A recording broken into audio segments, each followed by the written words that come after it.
24 horas. Central. Ahora.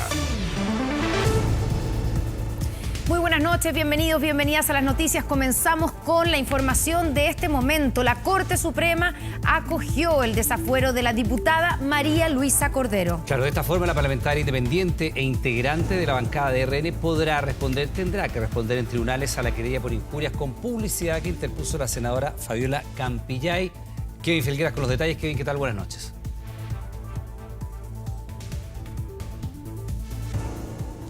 ¿Cómo están? Buenas noches. La Corte Suprema ha ratificado la decisión de la Corte de Apelaciones, esto es, desaforar a la diputada María Luisa Cordero, independiente, integrante de la bancada de Renovación Nacional, quien el pasado 22 de marzo, a través de un programa radial, aseguró que la senadora Fabiola Campillay no estaba totalmente ciega luego de haber recibido el impacto de una bomba lacrimógena en el contexto del estallido social que la dejó, obviamente, en ese estado y que se ha dicho es una violación a los derechos humanos de la senadora. Se interpuso esta querella por injurias con publicidad y hoy se tiene este nuevo proceso, el desafuero de la diputada María Luisa Cordero. Desde la bancada que integra, desde Renovación Nacional, han dicho que no la van a sacar de ese grupo parlamentario, algo que ha traído obviamente consecuencias políticas. En este caso las revisamos de inmediato. Ella puso a disposición su estadía en la bancada, pero nosotros no aceptamos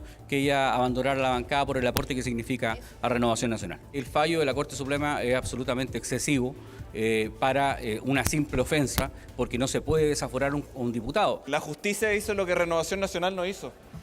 Renovación Nacional le dio el cupo a la doctora Cordero sabiendo las barbaridades que decía siempre la doctora Cordero. Acá hay una responsabilidad política que también se tiene que hacer cargo los partidos. El pasado 20 de junio, la Corte de Apelaciones fue quien ya había determinado este desafuero, pero se apeló al máximo tribunal del país, quien hoy ha ratificado precisamente esa misma definición. El desafuero de la diputada María Luisa Cordero fue su abogada, la abogada de la senadora Fabiola Campillay, en este caso, quien valoró esta determinación judicial. Estimamos que esto es muy importante porque viene a confirmar de que en nuestro país no hay personas ni grupos privilegiados. Todos somos responsables de los actos y las expresiones que vertamos y permitirá efectivamente dar lugar a la tramitación de la causa por el delito de injurias con publicidad. Proceso de desafuero de la diputada María Luisa Cordero por estos dichos en contra de la senadora Fabiola Campillay, que todavía debe ser notificado acá en la Cámara de Diputadas y Diputados, hasta donde hoy no llegó justamente la parlamentaria. Se espera obviamente que mañana se tenga esta notificación y eso implicará que ella no pueda asistir a las sesiones, que baja el quórum de los parlamentarios que están actualmente en ejercicio de 155 a 154, pero ella seguirá recibiendo su dieta parlamentaria. Kevin Felgueras con la información desde el Congreso. Muy buenas noches. Y vamos con otras noticias porque por 4 horas se extendió el allanamiento a las dependencias del Gobierno Regional del Biobío. Todo esto en el marco de la investigación por millonarios traspasos de dinero a fundaciones. Tras las diligencias en las que se incautaron computadores y documentos, la Fiscalía confirmó que ya existen personas en calidad de imputadas por fraude al fisco, enriquecimiento ilícito y negociación incompatible. Mediodía y detectives de la Brigada de Delitos Económicos de la PDI irrumpen en el Gobierno Regional del Biobío. Orden en mano inician el despliegue en unidades clave. La misión, recabar los antecedentes del traspaso de dineros a 5 fundaciones que son investigadas por los delitos de fraude al fisco, enriquecimiento ilícito y negociación incompatible. Entre ellas la Fundación ENTI, la misma que recibió 250 millones de pesos para el desarrollo de proyectos en el barrio norte de Concepción y que fue gestionada por la ex candidata a diputada Camila Polici. Su uso de la cuenta corriente de un organismo técnico de capacitación OTEC, ligada a su pareja, como cuenta personal, donde incluso compró ropa íntima, detonó el escándalo.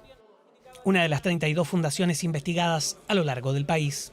Las va a llevar adelante, va a seguir con ellas, cumpliendo tal como lo hacen las demás fiscalías, con un mínimo de diligencia que hemos fijado como criterios generales y también decretando aquellas que sean necesarias para la realidad de cada región. Encabezó la diligencia la fiscal de la Unidad de Alta Complejidad del Biobío. Hay personas que tienen la calidad de imputada y sujetos de interés, tanto personas naturales como también personas jurídicas. El día de hoy hicimos retiro voluntario de alguna documentación y algunos equipos por parte del gobierno regional y además se procedió a la incautación judicial respecto de algunos particulares. Y la instrucción, bueno, que he dado es reiterar lo que había dicho cuando se abre la primera arista en estas revisiones por parte del Ministerio Público.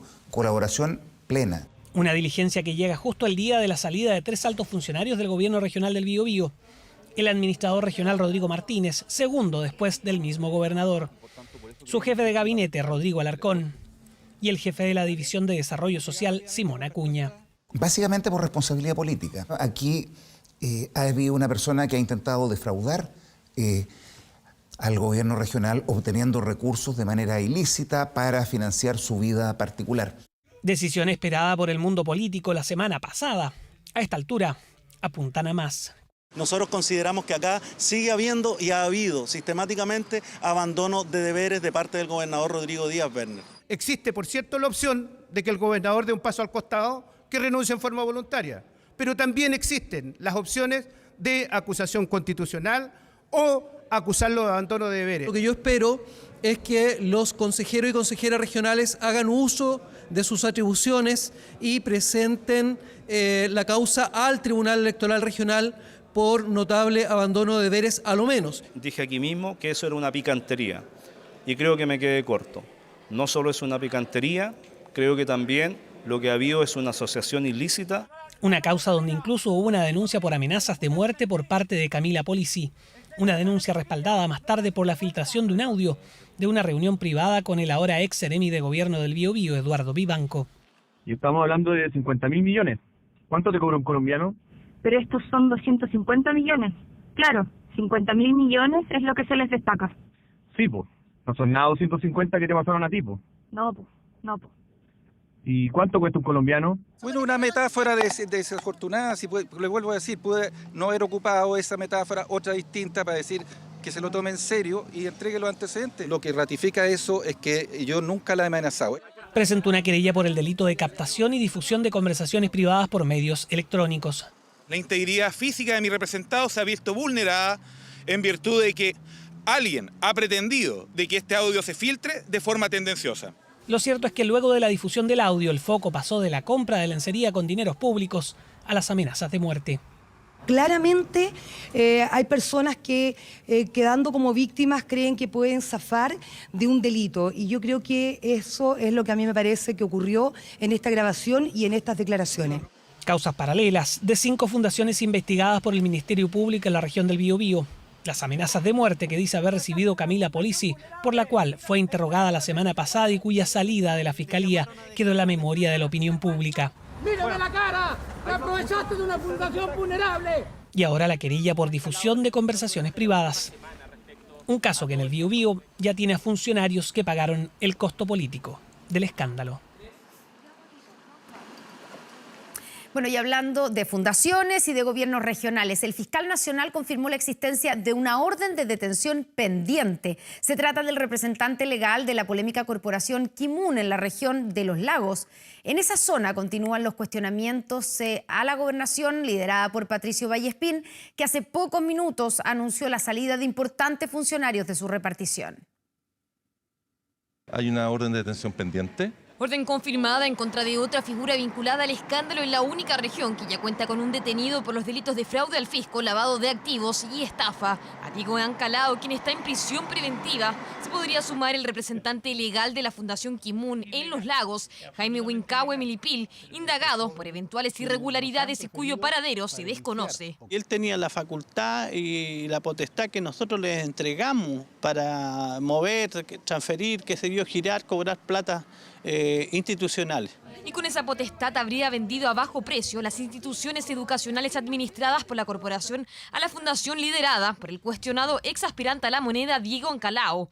Y también habría logrado concretar la cuestionada transferencia por 1.200 millones de pesos para ejecutar un programa de regularización de terrenos desde la gobernación regional. Cuando vimos el nombre de Ancalao, de inmediato dijimos aquí iba a haber fraude. Si tiene responsabilidad política, él tendrá que ejecutarla en la gente que le hizo firmar estos convenios. Ellos son, en definitiva, los que le dan el visto bueno a todas estas transferencias y veo con cierta sorpresa mucho lavado de manos. Las miradas apuntan a los consejeros regionales que en octubre de 2022 aprobaron por 18 votos a favor y solo una abstención el millonario programa a cargo de la Fundación Ki-moon.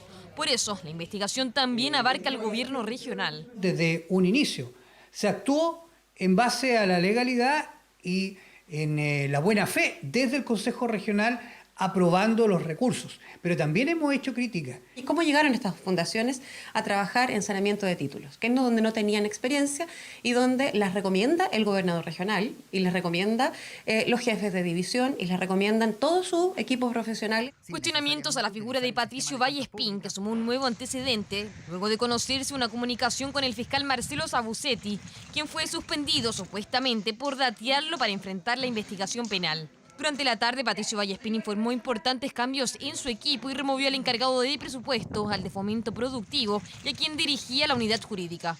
Iniciamos un nuevo ciclo en nuestro gobierno regional, donde estamos fortaleciendo nuestra capacidad y nuestros mecanismos de seguimiento y fiscalización. Como parte de estas medidas, he decidido contar con nuevos liderazgos. Un escándalo que se inició en Antofagasta, pero que en Los Lagos, preventivamente, tiene a su primer detenido. La defensa de Ancalao tiene hasta el jueves para apelar por esta decisión, mientras personal policial sigue trabajando para concretar la detención pendiente. Ya volvimos con 24 horas Central. De regreso a la noticia le contamos que la oposición endureció sus cuestionamientos a la gestión del gobierno y ahora apuntó a la actual directora de presupuesto. Su rol fue defendido por el ministro de Hacienda, quien llegó a decir que era la mejor directora de presupuesto desde el regreso a la democracia. Mientras no se descarta que se convierta en una de las funcionarias del Ejecutivo que sea llamada a declarar por el caso Convenios. Su nombre no es de los más conocidos por la ciudadanía, pero el de Javiera Martínez, directora de presupuestos de esta administración, logró protagonismo en el polémico caso Convenios. Para la oposición no hay dudas y ella es la principal responsable de los cambios que flexibilizaron la ejecución del presupuesto 2023 en la partida de gobiernos regionales. Hoy diversos GOR están en la mira por sus traspasos realizados a distintas fundaciones. Este país ha tenido muy buenos directores de presupuesto. Pero a ninguno de nosotros, le tocó hacer un ajuste fiscal como el que tuvimos durante el 2022. Javiera Martínez lo hizo con brillantez. La defensa de Marcel fue más allá y a Martínez la calificó como la mejor directora de presupuesto desde el retorno a la democracia. A Chile Vamos le llama mucho la atención la operación blindaje de la directora de presupuesto, cuando es evidente que en la dirección de presupuestos se dejó que pasaran cosas. Todas estas acciones permitieron o hicieron más fácil que este mecanismo para defraudar al fisco de todos los chilenos operara. Y es más grave aún, la directora de presupuestos no puede haber actuado sola. No hay confianza en la oposición por la autonomía otorgada a los gobiernos regionales y no es la única crítica. También se le cuestiona su rol por el Consejo de Auditoría Interna del Gobierno, dependiente de las Express, que dejó de reportar las transferencias a terceros mientras el ministerio estaba bajo el mando de Giorgio Jackson, un consejo que el gobierno busca fortalecer con nuevas herramientas. Vamos a solicitar el desarchivo del proyecto de la presidenta Michelle Bachelet y presentar una indicación que permita actualizar, obviamente, esta normativa. ¿Vino a recomponer las relaciones o no? Vine a visitar a Jackson, pero me equivoqué de oficina, la verdad. Las bromas en la moneda del senador socialista que más cuestionamientos ha dirigido al ministro Giorgio Jackson, a quien trató como el líder de la banda, uno de los principales promotores para que se genere un cambio de gabinete con Jackson a la cabeza. Ya que el ministro Jackson pareciera no acusar recibo a la envergadura del problema, el presidente tiene que tomar una medida de ese calibre, porque el problema es que está paralizada la agenda. De una vez por todas, tome decisiones y se cambien a los ministros, que se haga una reforma del gabinete que enfrente estos hechos de corrupción. Si hay alguien que está pidiendo su renuncia, es más bien porque quiere cuenta o tiene cuentas pendientes con él en el pasado, porque no le cae bien, por declaraciones que haya dicho antes, etc. Desde La Moneda han descartado un ajuste y fue el propio presidente de la República quien este domingo envió una señal en su cuenta de Instagram. Se vienen semanas intensas, pero sepan que lo vamos a sacar adelante, que estamos trabajando para ustedes, que yo estoy motivado, que estoy con mucha actitud para enfrentar los desafíos, los problemas que tenemos, que tengo un buen equipo. Parte de ese equipo hoy es observado por la Fiscalía, que investiga el caso Convenios y que en carpeta tiene los nuevos antecedentes sobre el Consejo de Auditorías. De momento estamos investigando todos los antecedentes, todos los hechos que son relevantes para el esclarecimiento de los mismos, sobre diligencias puntuales que pudieran haberse realizado y sobre particulares ruegos no las interpreten en el sentido que lo esté negando o lo esté aseverando. El Ministerio Público también mantiene abierto un escenario que preocupa a La Moneda, el eventual llamado a declarar de diversas autoridades de esta administración, como la directora de Presupuestos, el ministro de Vivienda y el ministro de Desarrollo Social. Para poder hacer las indagaciones que le corresponden al esclarecimiento de los hechos, siempre se llama a declarar a distintas personas en distintas calidades. El gobierno no va a hacer más ni menos que lo que le corresponde, que es siempre contribuir y colaborar con la justicia. El Congreso Nacional también invitaría a declarar a diversas autoridades en la comisión investigadora que esta semana comenzará a trabajar. Congreso donde esta jornada la Comisión de Ética aplicó el máximo castigo a la diputada Catalina Pérez, censura y una multa del 15% de su dieta parlamentaria por su conocimiento del caso Democracia Viva y haber minimizado la situación. Y este lunes quedaron al descubierto 2 nuevos robos a organismos públicos. 6 computadores robados desde la Seremi de Obras Públicas en Antofagasta y acá en Santiago. Este hombre, que vemos aquí en pantalla, ingresó e intentó robar en las oficinas de Codelco. Se suman a la larga lista de robos al interior de 11 entidades del Estado, mientras la Fiscalía investiga la vinculación que podría existir entre estos delitos. Saltó la reja perimetral y abrió la mampara rápido. Ya estaba nada más y nada menos que al interior de Codelco. Pero lo que buscaba no estaba aquí. Desde el hall sacó 2 televisores. Atención porque sí, a veces puertas se abren, otras se cierran. Quedó atrapado.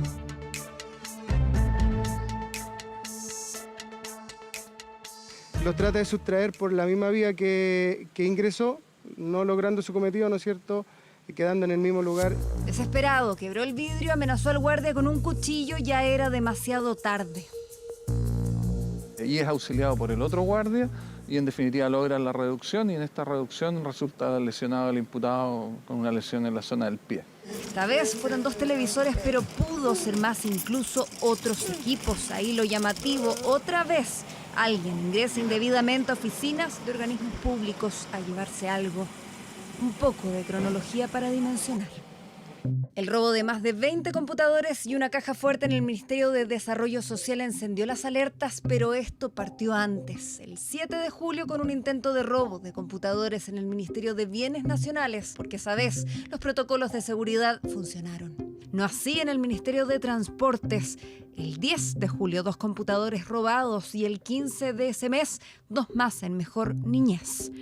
El 19 de julio en la ANEPE denunciaron el hurto de notebooks y así llegamos al 20 de julio. Tras el robo al Ministerio de Desarrollo Social vinieron más.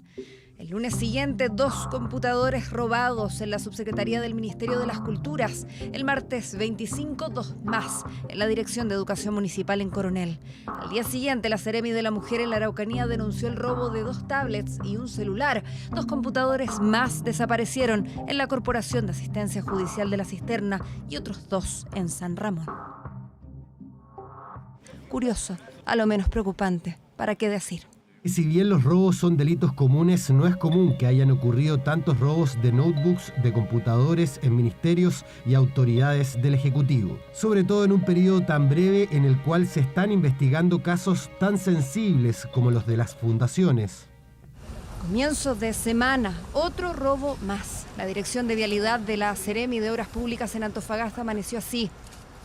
Que se habría utilizado el escalamiento de la reja perimetral adyacente a este recinto y luego en el interior la utilización de una escalera metálica por donde se accede al segundo piso por una ventana del baño. Esta ventana no se encontraba forzada ya que no tenía un elemento de seguridad propio. Se llevaron 6 computadores, pudo ser cualquier día, entre el viernes por la noche y hoy. La oficina quedó sola, la alarma no sonó. Corresponde a oficinas administrativas que controlan nuestras obras menores y de pesaje, por lo tanto tienen solo información administrativa de esos 2 temas. Una forma similar de actuar y patrones comunes que ya están siendo investigados por el Ministerio Público. Por supuesto que es un asunto preocupante que la comunidad demanda, por lo que requiere y con razón que nosotros aquí investiguemos con detalle y con mucha minuciosidad. ¿Están vinculados o no? Eso lo dirá la investigación en curso. De los autores todavía nada. Otra historia contará este hombre de 33 años, con antecedentes. Será formalizado cuando lo den de alta. Sigue hospitalizado por las lesiones que sufrió intentando escapar. Televisión Nacional contactó a Codelco, pero declinaron una entrevista. Vamos a otro tema. Lo que ve es un lanzacohetes, ¿sí? Y fue incautado en Calama. Pero no es el único armamento de alto poder de fuego decomisado en nuestro país. También se encontró un fusil en Calera, una subametralladora en Alto Hospicio y una pistola perteneciente al ejército de Estados Unidos en la capital. Todo esto estaba en manos de peligrosas bandas. 150 meters. No es descabellado decir que esta imagen podría haber ocurrido perfectamente en Chile. Lo cierto es que es de otro país, pero es importante poner atención al daño que puede provocar. Aquí un lanzacohetes antitanque. Ahora la imagen sí corresponde a territorio nacional. Armamento de guerra incautado en Calama. En el análisis técnico inicial se logró determinar que había sido disparado un lanzacohete con capacidad antitanque, depende del proyectil que tenga en su interior. Pueden tener cualquier origen, puede ser de algún país vecino, pero es parte de la investigación. El arma estaba en manos de 2 ciudadanos bolivianos. ¿Qué hacían con el lanzacohetes? Es parte de lo que el Ministerio Público intenta descifrar, pero no es la única organización con un alto poder de fuego. Manipulando un fusil de asalto Galil como si fuese un juguete. Quien la utiliza está en prisión preventiva, pero el arma aún no es encontrada. La PDI pudo incautar este fusil Graz, conocido por su uso en la Guerra del Pacífico. Uno de los ejes principales de la persecución al narcotráfico es quitarle su poder de fuego, que en este caso básicamente esta banda era un poder de fuego defensivo para efecto de defenderse de otras bandas delictuales, de armas que se consiguen a través de distintas formas, ya sea compra ilegales, incluso armería, de importaciones ilegales de armas de fuego. Como esta subametralladora Ingram M10 de origen estadounidense. Estaba en manos de la peligrosa banda transnacional del Tren de Aragua. 6 ciudadanos extranjeros fueron detenidos. No es de origen chileno, por así decirlo, sino que es extranjero. Como fue internada al país por pasos no habilitados y seguramente iba a ser entregada a terceros, van a ser formalizados por el delito de tráfico de armas. La subametralladora es conocida como el arma gángster, popular también por aparecer en series y videojuegos. Según los investigadores, el Tren de Aragua la internó para que sus integrantes la utilizaran. Que ya es un arma automática, un arma que se puede considerar arma de guerra, calibre 9 milímetros, que tiene una cadencia de disparo bastante alta, un poder de fuego significativo. Todo este armamento está entrando, la mayoría de ellos, de forma oculta en los cargamentos de droga que vienen desde el extranjero. Y por si fuese poco, otro caso más. Delincuentes simulaban ser guardias de seguridad, pero falsos. Real eran sus armas. Por ejemplo, esta pistola Beretta, que corresponde al ejército de Estados Unidos. Es conmemorativa de la Operación Tormenta del Desierto de 1991, o Guerra del Golfo, conflicto bélico donde TVN dijo presente. Ello ocurrió en Kuwait. La pistola se encontró en la casa del líder, quien podría tener algún vínculo con su ingreso al país. Él cometía los delitos acá en Chile y posteriormente eludía la acción de la justicia y cometía delitos en otros países en la modalidad de lanza internacional. Tiene un encargo en Estados Unidos por esta circunstancia, no es un arma que haya estado inscrita nunca en Chile. Armas automáticas, fusiles y hasta un lanzacohetes. Sorprende este tipo de poder de fuego, pero es una alerta sobre el armamento que están ingresando las organizaciones criminales, aparentemente sin mayor complejidad. Exactamente hace un año llegaba al poder en Colombia el presidente Gustavo Petro, el primer mandatario de izquierda en ese país. Un gobierno marcado por las polémicas, pero también por los avances en materia económica. Es que a partir de hoy Colombia cambia. Empieza el cambio no solamente para Colombia, sino para América Latina. quiere construir a Colombia. Un gobierno que comenzó cargado de expectativas al ser el primero de izquierda en Colombia, liderado por un exguerrillero que prometía el fin de la desigualdad, de la exclusión y de la violencia. Un año después, su agenda ambiciosa se ha enfrentado a múltiples escándalos.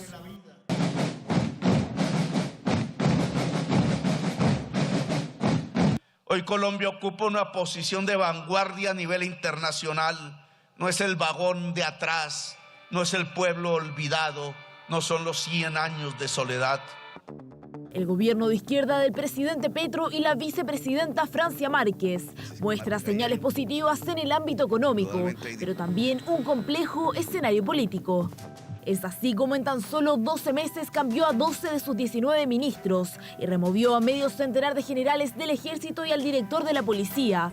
Complicaciones a la que se sumó la insólita pelea de poderes en su círculo de hierro entre el ex embajador Armando Benedetti y la ex jefa de gabinete Laura Sarabia.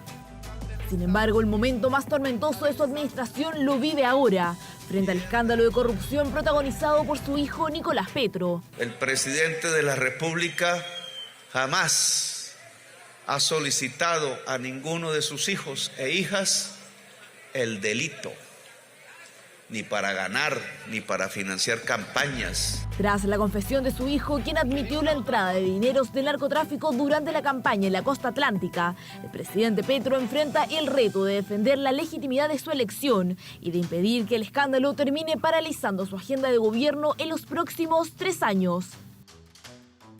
Pero al margen de los escándalos, el primer año de Gustavo Petro ha logrado derribar la idea de que habría una debacle económica con su llegada al poder.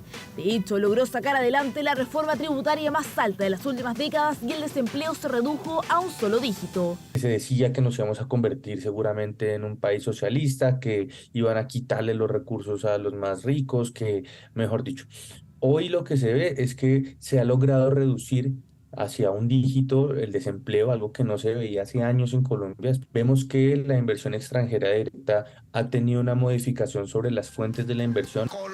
Uno de los avances más importantes que ha logrado la administración de Gustavo Petro son las negociaciones con el Ejército de Liberación Nacional, que fracasaron en los gobiernos anteriores. Hoy comienza un cese al fuego con una característica: tiene un mecanismo de verificación muy robusto, pero tiene la principal: existe la voluntad de las dos partes de cumplirlo. Pese a los avances de Petro, los escándalos políticos han hundido su popularidad. Según la encuesta Invamer, el mandatario comenzó su gobierno con un 56% de aprobación frente a un 20% de desaprobación, números que cambiaron rotundamente un año después, donde tiene solo un 33% de aprobación y un 61% de desaprobación. Un año cargado de avances, desafíos y escándalos que provocaron que Gustavo Petro tenga como principal reto reconstruir su imagen y demostrar que el llamado gobierno del cambio sigue de pie. De vuelta en nuestro país, casi 3 años después de que detuvieran a Diego Ruiz, comenzó el juicio oral de este hombre conocido como el psicópata de Meix. A sus 35 años se le imputan 7 asesinatos y uno frustrado, por lo que arriesga cerca de 300 años de cárcel. Además, se investiga su relación con otros 20 homicidios. Así fue el inicio del juicio oral de Diego Alexander Ruiz Restrepo, conocido como el psicópata de Meix. Un caso policial único. Utiliza un arma blanca tipo cuchillo, con el cual salía desde su domicilio con la única finalidad de matar a quienes encontrara en esa situación. El bostezo mientras leían en detalle cada uno de los crímenes que se le imputan. Esa fue la reacción de este hombre colombiano de 35 años cuando escuchó los cargos en su contra de forma telemática desde la cárcel de máxima seguridad en Rancagua. 7 homicidios calificados y uno frustrado, delitos por los que arriesga 300 años tras las rejas, una de las penas más altas en la historia de nuestro país. En relación con los hechos ocurridos en la madrugada de la semana pasada, el día 1 de noviembre de 2020, conforme a la imagen que me muestra, puedo indicar que soy yo y vestía un polerón azul, jockey color negro, unos pantalones de buzo estilo militar color verde y zapatillas blancas. Entre el 7 de marzo y el 8 de noviembre de 2020, dio muerte a diversas personas en la vía pública, usaba un arma tipo cuchillo y actuaba de madrugada. Estas zapatillas son parte de la prueba que se mostró en el juicio oral. El Ministerio Público considera que tiene evidencia suficiente que vincula a Diego Ruiz en los crímenes. 6 de las 8 víctimas hay restos de ADN en pertenencias del acusado y por lo tanto hay prueba forense, prueba genética que acredita la participación, sin perjuicio de que también respecto de los otros tenemos prueba, evidencia de videos, antropológica, comparativos que se hicieron del acusado. Según la defensa, las pruebas presentadas por el Ministerio Público son débiles para acreditar la participación del imputado. Ante la ausencia de testigos directos de los hechos, las cámaras de seguridad pública no son contundentes, no son claras, son cámaras que efectivamente muestran imágenes difusas y en ese sentido planteamos dudas de que efectivamente Diego podría ser el autor o no de estos delitos. Este juicio tiene como objetivo determinar la acreditación de los hechos por los cuales está siendo acusado Diego Ruiz Restrepo y concluir si tiene o no participación en los mismos. La Fiscalía solicita una condena de 40 años por cada una de las 7 víctimas, más una pena de 20 años con respecto al homicidio frustrado. Ningún remordimiento en cometer todos estos delitos crueles, dejando familias desamparadas y sin familiar en este caso, lo cual es irrecuperable. Es una persona que ha demostrado que no tiene empatía por la vida, empatía por el ser humano, un sociópata. Es una persona que cree tener una capacidad moral superior. Ya sea que haya o no haya dentro de las víctimas personas en situación de calle, todas merecemos el mismo respeto y la misma dignidad. Hoy, en una jornada de más de 5 horas, se plantearon los puntos de vista que se van a desarrollar en el juicio, que se estima dure cerca de 15 días y que participen más de 60 peritos, 40 testigos y una extensa cantidad de pruebas. Mañana declararán más testigos, pero la pena todavía está en debate. El presidente Boric promulgó la nueva ley de delitos económicos y medioambientales, la cual pretende establecer mayores sanciones y pena de cárcel efectiva ante escándalos de este tipo. Se acabaron los tratos especiales, dijo el mandatario.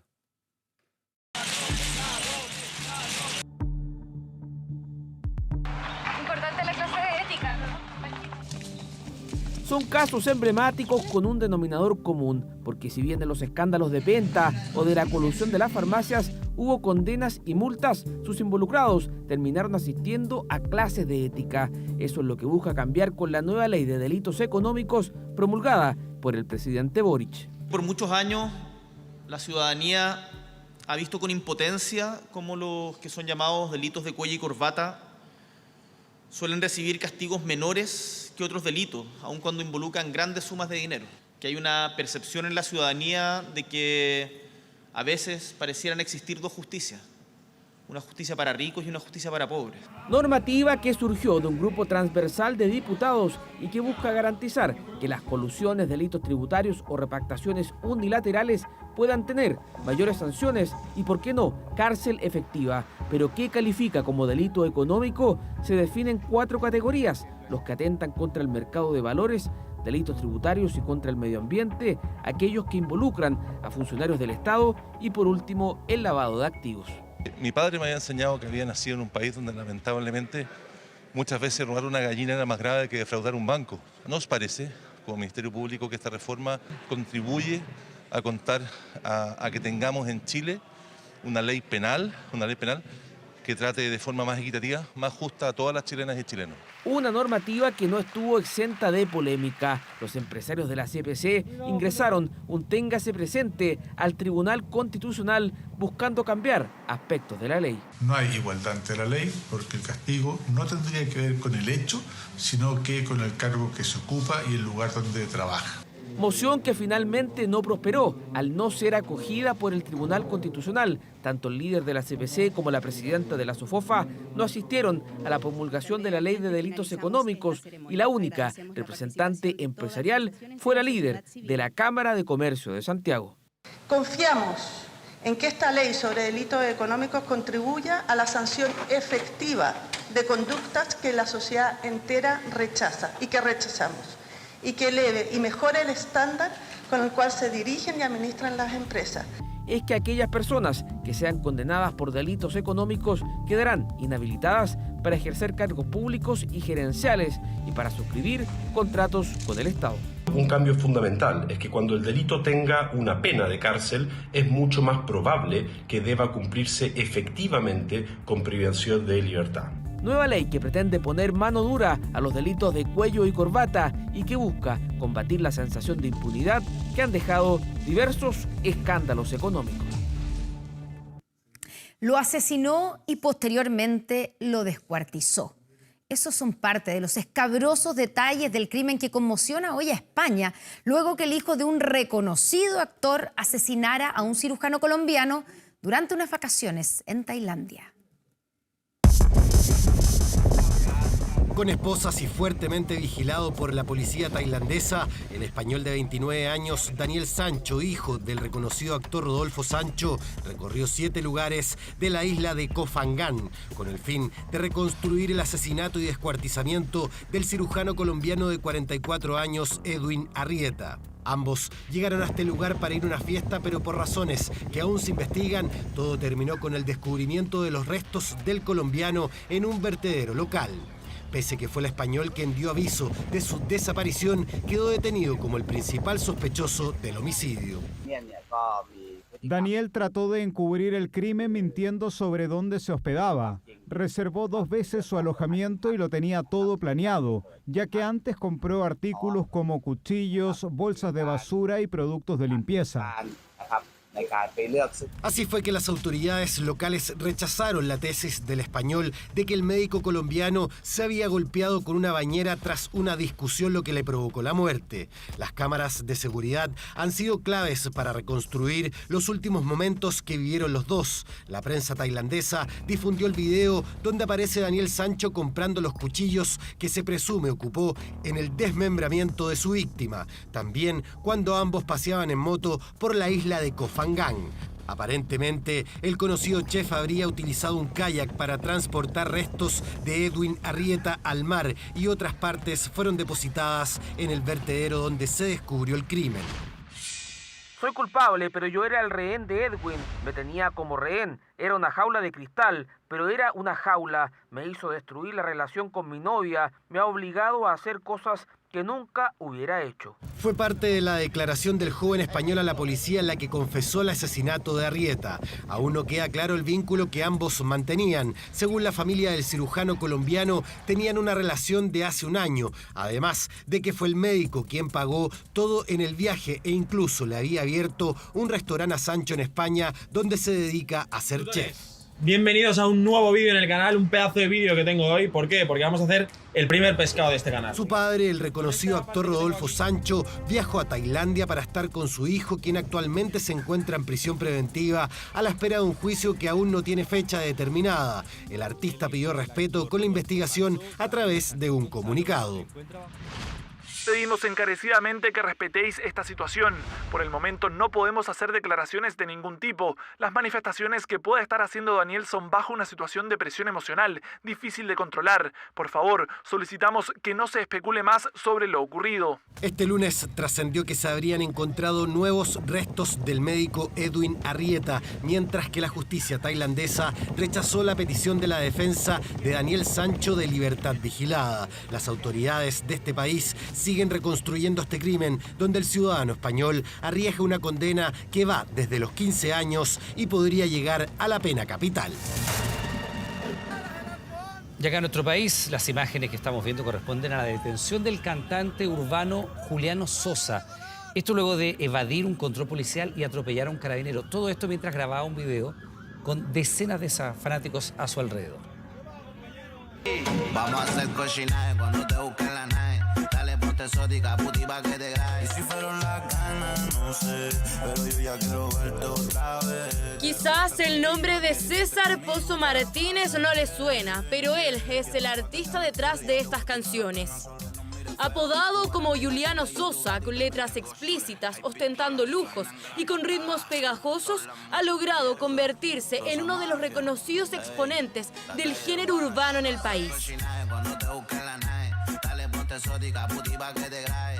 Con una carrera cimentada en Estados Unidos, donde vivía desde 2016, fue deportado a Chile hace menos de un mes.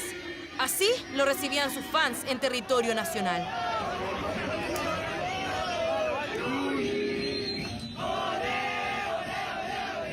Solo 2 semanas pasaron de eso para que Sosa protagonizara otro video, esta vez con carabineros.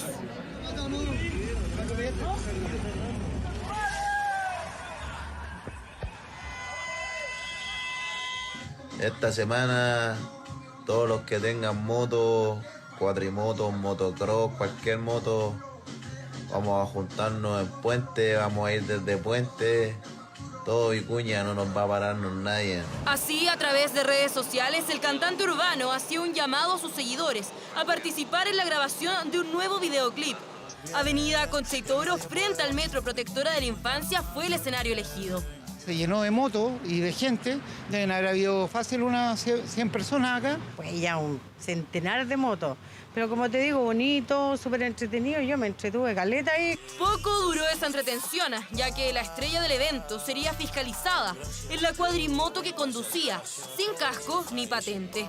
Al momento del control, la persona evade este momento en el que lesiona a uno de los carabineros que lo controlaba. Al igual que la grabación de su video, poco duró su escape, ya que metros más adelante fue detenido entre decenas de fanáticos que lo seguían de cerca. Más allá de la detención, la realización de este video en plena calle ha generado distintas reacciones.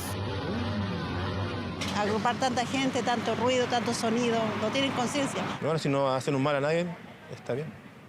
El espacio público es para todos. No es posible que con prepotencia traten de tomarse el espacio público, imponer su actividad sin respetar que deben seguir el conducto que corresponde para hacerlo. Ahora la grabación tendrá que seguir en pausa, así lo dictaminó la justicia. Obtuvo la prisión preventiva para un imputado formalizado por el delito de maltrato de obra a Carabineros de Chile y el atentado contra la autoridad. 15 días fue lo que Juliano Sosa alcanzó a disfrutar el país antes de enfrentar a la justicia por un videoclip que quizás nunca vea la luz. En Chile hay 900 fraudes bancarios al día. Esa es la cifra que alarma y preocupa a los expertos y a las autoridades. Los delincuentes han sofisticado sus métodos para estafar y con ello han llegado a más personas, ya sea a través de mensajes de textos o plataformas digitales. Para los expertos, el autocuidado es clave.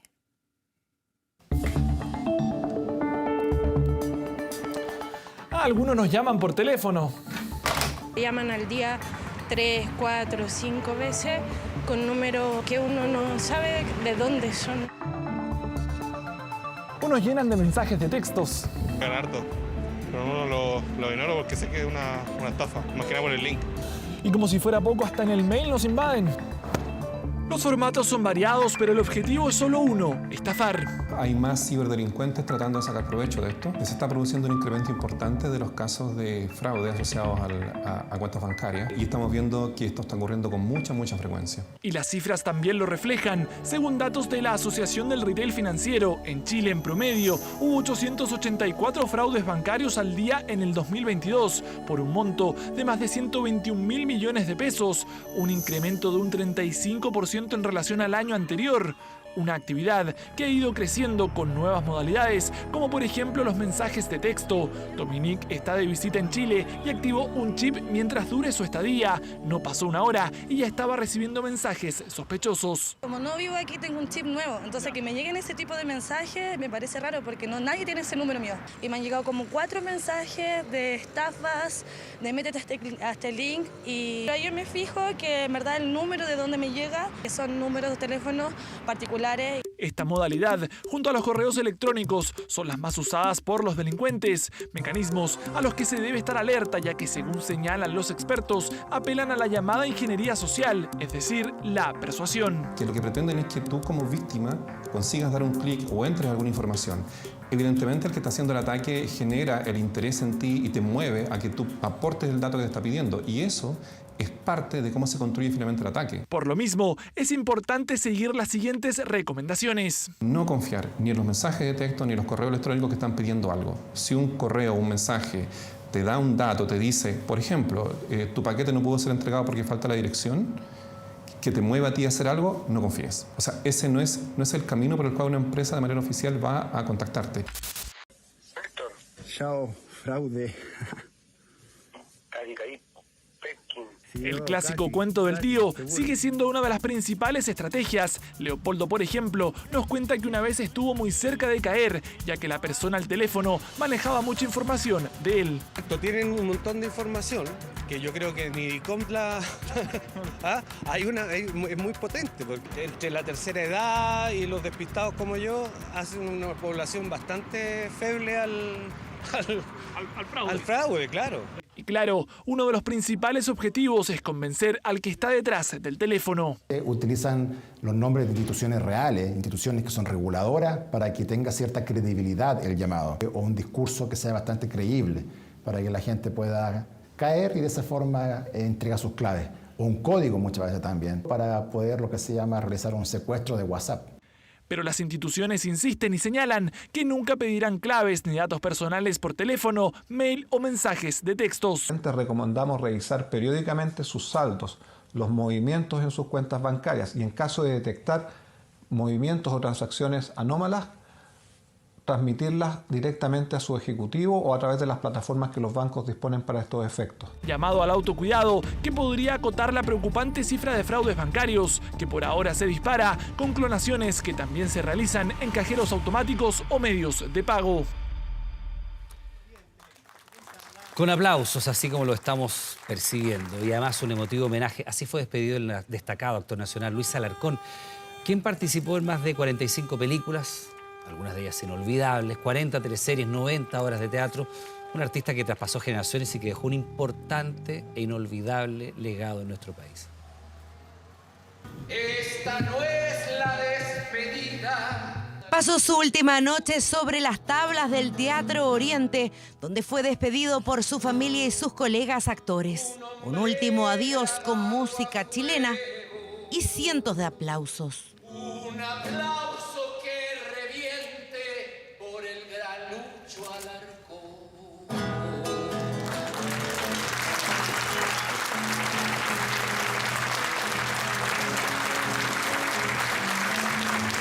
Homenaje a su trayectoria, a su incansable lucha por las artes y a todos esos grandes personajes que interpretó en su larga carrera de casi 7 décadas. Un actorazo que hizo una linda carrera y lo vamos a echar de menos. No me vengáis a revolver el gallinero con esas cosas. Era un hombre con mucha cultura y con mucha vida y tan solidario con el gremio. Ponía su cara, su voz y su cuerpo para apoyar al gremio. El emblemático actor interpretó roles de carácter e intensos, como olvidar a Roberto Betancur en La Represa, teleserie emitida en 1984 que tuvo un final inolvidable. Gran conmoción a tal punto que unos niños, hijos de una amiga mía, le dijeron: mamita, se murió el tío Lucho. Estaba convencido, digamos. Sí, estaba convencido que era yo que me había muerto. También fue recordado por un premiado comercial de marca de neumáticos en los 80. Si camino no hablar, nadie venir. Pedro Chamorro, el padre de la fiera, fue uno de sus personajes favoritos y de los más queridos por el público. Era muy buen actor. Me acuerdo mucho de La Fiera, mucha pena, mucha tristeza, porque se va uno de los grandes. Maestro para muchos actores que en su despedida destacaron el cariño y el respeto con el que recibió siempre a las nuevas generaciones. Hay distintos tipos de maestros. Él era un tipo bastante especial, que tenía un método muy personal para trabajar. Y yo coincidía mucho con él, quizás porque somos coterráneos probablemente, no lo sé. Recuerdo haber trabajado con él en una obra maravillosa que se llamaba La Asamblea de los Pájaros, que era un viaje de los pájaros a encontrar la sabiduría. Y creo que ahora tú estás viajando y encontraste la sabiduría. Hombre de televisión, cine y teatro, su público también lo lloró y lo recordó en su paso por la Pérgola de las Flores. Muchos lindos recuerdos, o sea, crecimos con él, ¿cómo se puede decir? Con el Chacal de Nahuel Toro, muchas comedias. Vi casi todas las teleseries de él y lo que más me gustaba era del indio que hacía en el Réclame, muy bueno. Cariño y admiración para este gran actor. Luis Alarcón, que murió a los 93 años de un cáncer, descansará en su amado y austral Puerto Natales.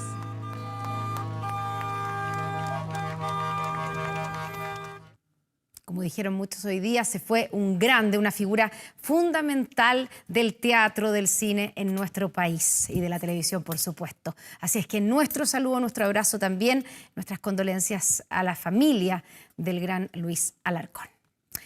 Y este lunes fue el turno de la expresidenta Michelle Bachelet, quien expuso en el Consejo Constitucional.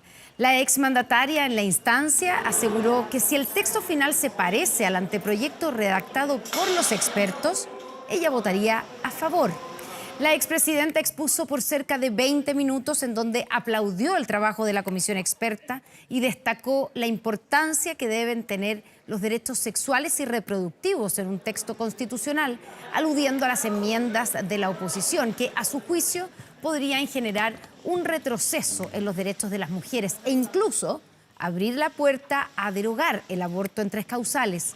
Bachelet aseguró que las mujeres deben tomar sus propias decisiones y que el Estado no puede imponer una posición, sino que ofrecer un menú de opciones. La exmandataria insistió en que no se debe retroceder en paridad, más si 2 procesos constituyentes se realizaron bajo esa norma.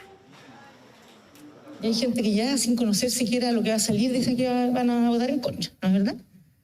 Pero ustedes van a tener que colocarse en el rol de pensar que para ninguno de ustedes, que puedan tener miradas de futuro, legítimas, todo el mundo puede tener derecho a querer gobernar este país, no sería una buena señal el que no fueran capaces de ponerse de acuerdo o que sacaran una constitución con ciertas ideas que no representan a todos.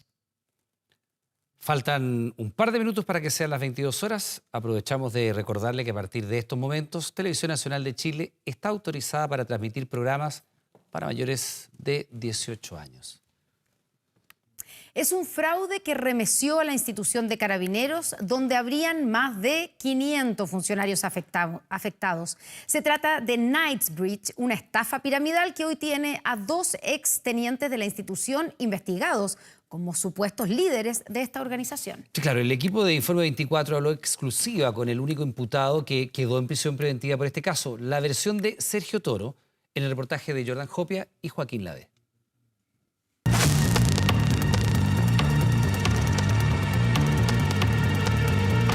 El Ministerio Público está cometiendo un error tremendo. Está enfocando la investigación en personas inocentes. ¿Invitaste más gente? El fiscal dice que son 541 carabineros. Es mentira. Es mentira. Yo no invité más de 10 carabineros. ¿Por qué estás aquí en este momento ahora? Es lo que igual me pregunto. Es una injusticia pero tremenda. ¿Eres tú hoy el líder de una red de estafa piramidal? Esta imagen es del pasado 29 de mayo, cuando 2 tenientes de Carabineros y un cadete del Ejército enfrentaron a la justicia chilena en medio de la investigación por una red de estafa piramidal que encabeza la Fiscalía Metropolitana Occidente. Los uniformados, de acuerdo a la investigación, prometían ganancias de hasta un 300%, ofrecían adquirir un producto para luego revenderlo en el extranjero y así conseguir las supuestas rentabilidades. Producto de esta actividad, los imputados lograron durante el periodo defraudatorio ingresos avaluados en aproximadamente 173 millones de pesos. Una estafa que se habría materializado a través de una plataforma llamada Knightsbridge.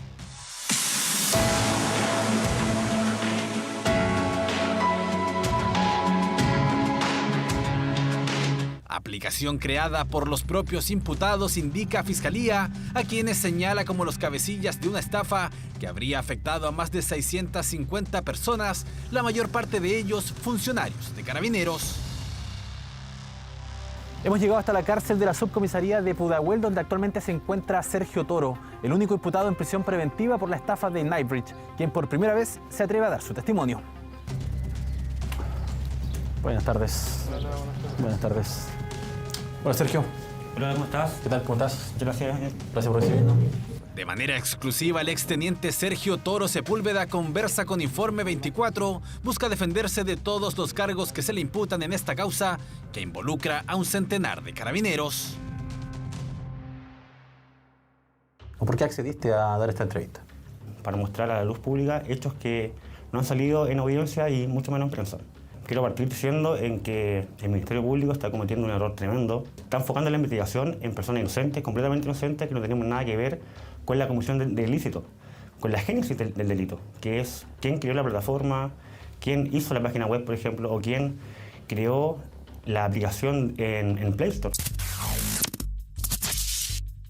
No puede ser que oficiales de Carabineros estén involucrados en otra estafa, pero ahora a través de la aplicación Knightbridge. Por favor, investiguen a los oficiales que nos enviaban sus códigos para ingresar a la aplicación y se llenaban de plata. Quiero que investiguen al teniente de carabineros Sergio Toro Sepúlveda. Trabaja en la CIAT. Es uno de los principales estafadores de Knightsbridge, plataforma que consiste en ingresar dinero virtual y realizar compras. Recluta a más polis. Este extracto corresponde a un documento oficial de Carabineros y da cuenta de algunas de las denuncias anónimas que recibió la institución por parte de funcionarios que acusaban haber sido estafados por otros colegas. Te lo pregunto de frente, ¿tú creaste esta aplicación respecto donde caen muchas personas? Por supuesto que no. Por supuesto que no. Aquí deben haber informáticos, pero de un nivel gigantesco. De hecho, para crear una plataforma así, me imagino que hay que tener un recurso enorme. ¿Y por qué se te indica a ti como uno de los líderes o de las personas cabecillas? Cuando yo ingresé ya había mucha gente antes que yo. Es imposible que yo lo haya hecho. Es imposible. La gente que creó una plataforma debe tener recursos gigantescos. Hay que tener un fondo para empezar a pagar a la gente sin tener el dinero antes. Porque la plataforma tú, con solo ingresar, ya tenías monto a favor, sin siquiera invertir.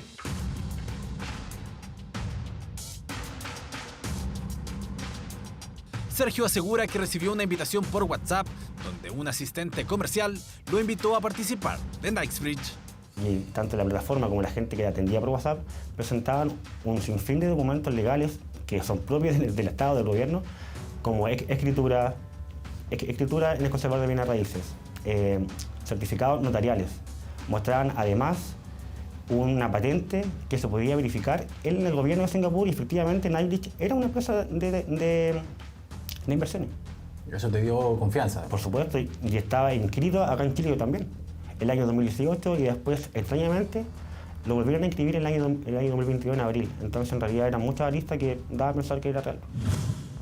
Knightsbridge ofrecía un catálogo de productos para ser comprados a modo de inversión.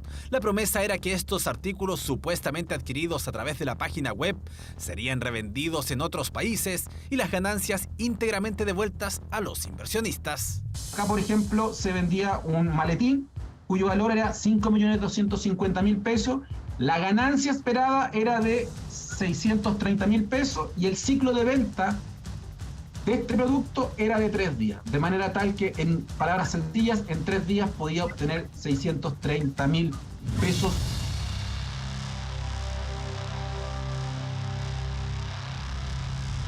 El modelo de negocio era comprar un producto. Ya invitar gente es opcional. ¿Invitaste más gente? Sí, a mi círculo cercano. Está muy lejano a lo que el fiscal dice. El fiscal dice que son 541 carabineros. Es mentira. Es mentira. Yo no invité más de 10 carabineros. De esto yo tengo el registro, se lo entregué a la PDI. Se sabe ya con certeza que cuando ingresa Sergio Toro, esto es en el 21 de diciembre del 2021, al menos ya habían otras 120 personas que ya habían invertido en esta plataforma fraudulenta. Sergio niega toda participación como líder de la red de estafa que Fiscalía investiga para el periodo comprendido entre diciembre de 2021 y mayo de 2022. ¿Cuál fue tu rol en Knightsbridge? Ninguno, invertir igual que el resto. Nada más que eso. ¿Un inversor más? Un supuesto inversor, porque finalmente era una estafa. Se sabe también que esta esta plataforma se creó en el extranjero, así también lo señala la Policía de Investigaciones, y que se ha replicado en otros países como Brasil y Perú, y que las personas que crearon esta sociedad y esta plataforma con relación a Chile son de la ciudad de Iquique. Yo fui a poco, invertí 12.000, después 20.000, y así, sumas bajas de dinero hasta llegar a sumas más altas. ¿Cuánto fue lo máximo que lograste invertir? Como 600.000 pesos. ¿Cuánto fue lo máximo que lograste ganar? No lo tengo claro porque en realidad la Fiscalía me congeló las cuentas. La Fiscalía asegura que son 140, después dice que son 120. Fiscalía indica que los 3 involucrados habrían percibido ingresos por 173 millones de pesos. Investigación que es cuestionada por la defensa, quienes acusan no se ha puesto el énfasis suficiente en los titulares de las otras más de 40 cuentas corrientes detectadas por la institución. Ha dejado de investigar a quienes son los titulares de las cuentas corrientes donde se depositaron los dineros de las víctimas. Esa oportunidad de poder hacer algunas diligencias de carácter urgente se perdieron. Cualquier diligencia ya sería inoportuna. Esas personas es probable que ya no sean ubicables y el dinero de las víctimas es probable que en su mayoría ya se haya perdido. Las dudas sobre la participación de Sergio Toro como parte de la cúpula de la estafa piramidal surgen también a raíz de una donación de 10 millones de pesos que el exteniente habría realizado al Hogar de Cristo a nombre de Knightsbridge. Y de partida, yo siempre he sido socio del Hogar de Cristo, lo hice completamente como un acto de buena fe.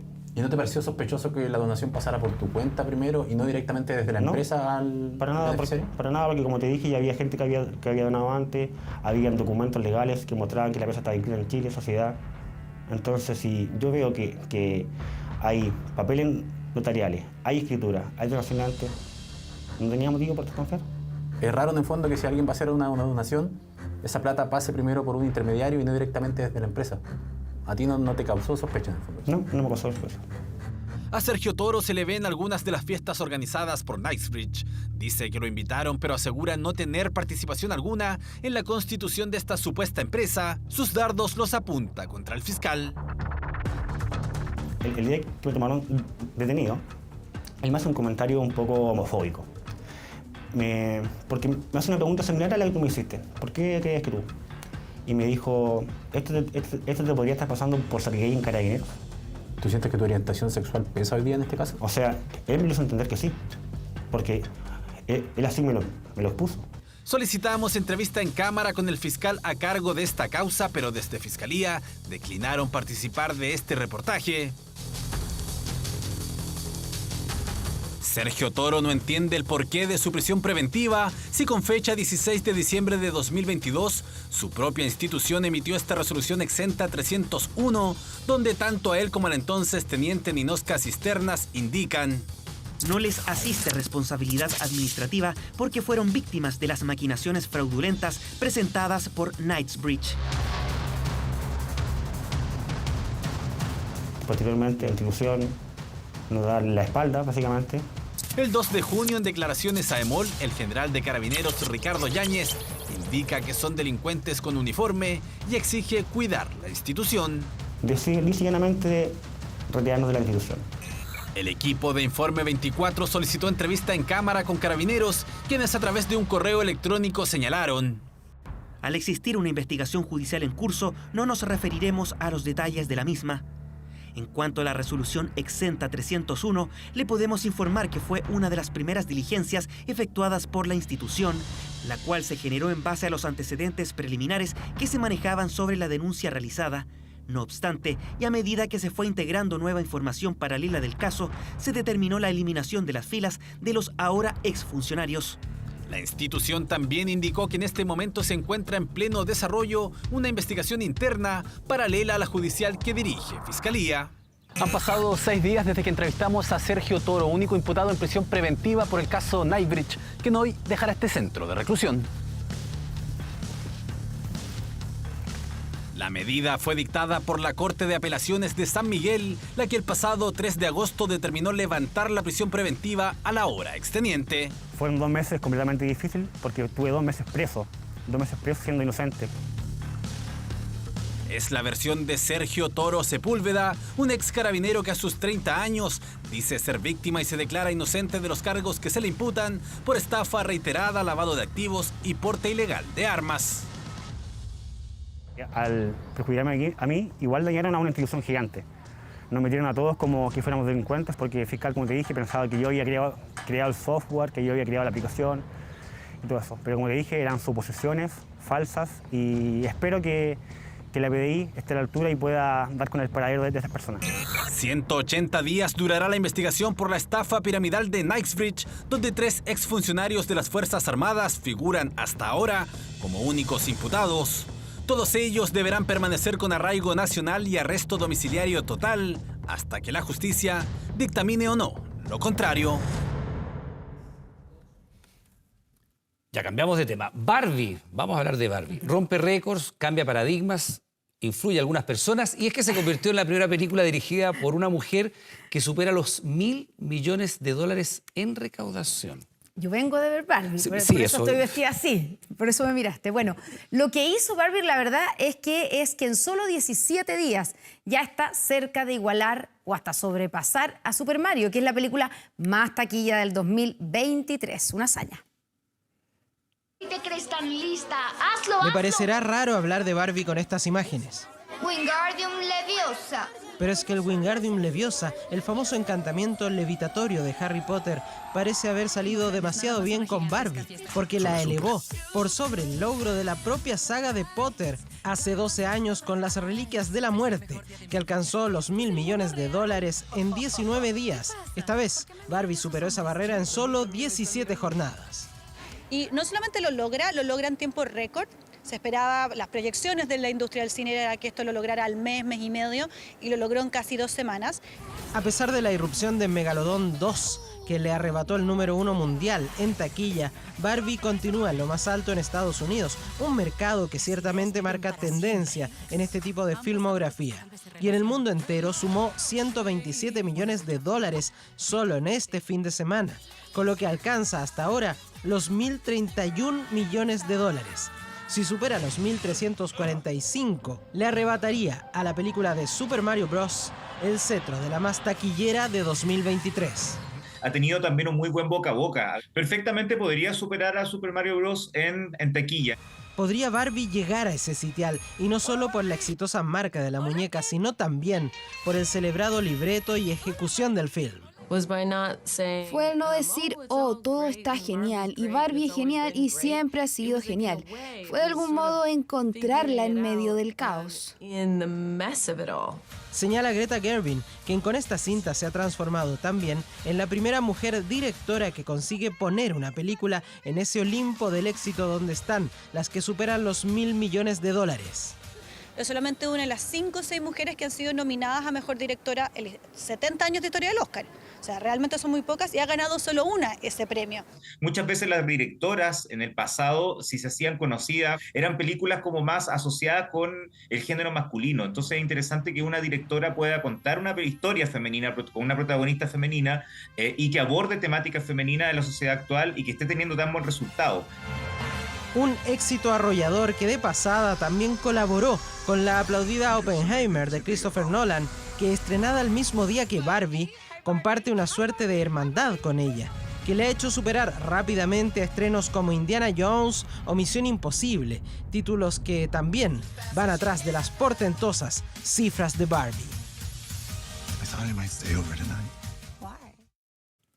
Bien, pues termina la noticia, como siempre. Quiero dar las gracias por estar junto a nosotros. Siga nuestra sintonía, ya llega Todo por mi familia. Y por Canal 24 Horas viene Vía Pública con Matías del Río. Que tengan buenas noches, hasta mañana. Buenas noches.